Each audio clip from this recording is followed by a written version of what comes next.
ஐயா அவங்களுக்கு வழிவிடுங்க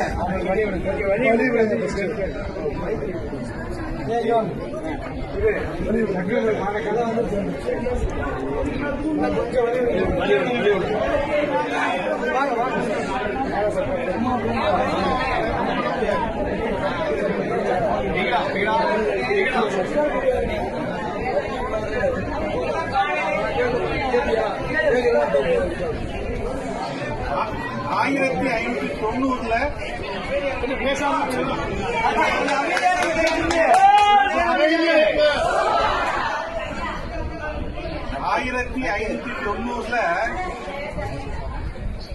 நம்ம கடியாவட்டிக்கு பக்கத்துல இருக்க தேக்காட்டூர் முனை சந்தை அங்க இருந்து குமரப்பையாவும் சிட்டால் ஆட்சியும் உப்பு வாணியம் பண்றதுக்காக பழனியம்பதிக்கு வந்தாங்க. அப்ப வந்தபோது இந்த இடம் தெய்வ சிகாமணி பண்டாரத்துடைய மகன் தெய்வநாயக பண்டாரம் பார்வதி அம்மாள். அப்ப இந்த இடம் வந்து மனையா இருந்தது, அவங்களுடைய வீடு. இது அவங்க பூஜை பண்ண வேலு. அங்கே அவங்க வர்றாங்க.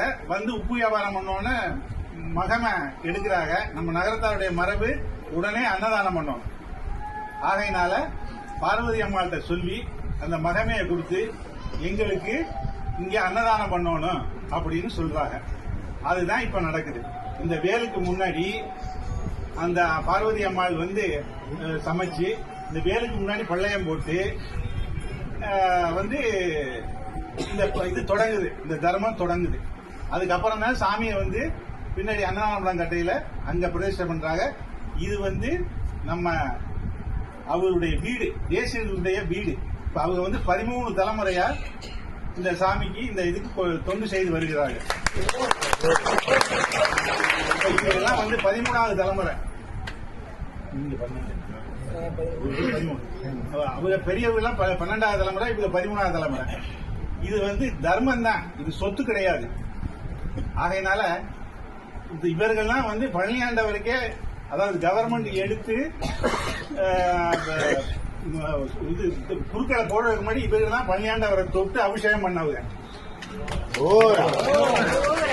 அதுக்கப்புறம் இப்ப காட்சி வந்து இதெல்லாம் அரசாங்கம் வந்தோன்னா மாறி இப்ப பல மாதிரியா வந்துருச்சு. பழனியாண்டவரை ஆரம்ப காலத்திலிருந்து அதுவும் 64 மிராசு பண்டாரம்ங்கிறதுல முதல் பண்டாரம் இதுதான். ஆகையினால அப்படிப்பட்ட அந்த பரம்பரையில இப்ப இன்னைக்கு வந்து ஐயா இன்னைக்கு அந்த குமரப்பையா வாரிசுல இன்னைக்கு பூசாரி ஐயாவா இருக்காங்க. அதுக்கப்புறம் இந்த தர்மம் அப்படியே தொடர்ந்து அன்னதானம் நடந்துகிட்டே வந்துச்சு. அதுக்கப்புறம் எங்களுடைய முன்னோர் குட்டையஞ்செட்டியார் அவர்கள் பழனிக்கு அவங்க பாடு காவடி எடுத்து வந்துகிட்டு இருக்காங்க. இவங்களுடைய தர்மம் தெரியாது. அவங்க பழனியாண்டவர் போய் காவடி செலுத்தி அப்படி போயிடுறது. அப்புறம் வந்து ஒரு நாள் இங்க முதல் பூஜை போட்ட முதல் நாள் அன்னைக்கு பழனியாண்டவர் கனவுல வந்து சொல்றாரு. முதல் நாள் நைட்டு கனவுல வந்து சொல்றாரு, தேசியருக்கும் குமரப்பையாவுக்கும் இந்த மாதிரி குட்டையன்கிறவன் அடிவாரத்துல வந்து இடுமன் மலை அடிவாரத்துல வந்து காவடி எடுத்து வந்து தங்கியிருக்கேன். நீயும் குரு தேசியரும் போய் எதிர்கொண்டலைக்கு அவனை கூட்டிகிட்டு வந்து 3 பேருமா சேர்ந்து இந்த தர்மத்தை நடத்துங்க. அதுதான் இப்ப நடக்குது. அடுத்து இவங்க இந்த அன்னதானம் அப்படி இருக்குன்னா இவங்க ஐயாதான். அதாவது அவன் எப்படி வானம் தோன்றதுன்னு தெரியல, பொறுப்பு இவர்கிட்ட கொடுக்கப்பட்டது. அப்ப பழனியாண்டவர் நேர காட்சி கொடுத்து இவர்களுக்கு அதெல்லாம் ரெடி பண்ணி வை, காலையில வானம் தோண்டி இருக்குன்னு சொன்னாங்க. அதேபடியே சாமான்லாம் ரெடி பண்ணி வச்சுட்டு படுத்தா மறுநாள் காலையில வானம் தோண்டி இருந்தது. ஆக இப்படி இந்த தர்மம் வந்து இன்னைக்கு நடந்துகிட்டு. இதுதான் வரலாறு. ரொம்ப பேருக்கு வந்து தெரியல, அதனால இது தெரியணும் முறைக்காக இன்னைக்கு சொல்லியாச்சு.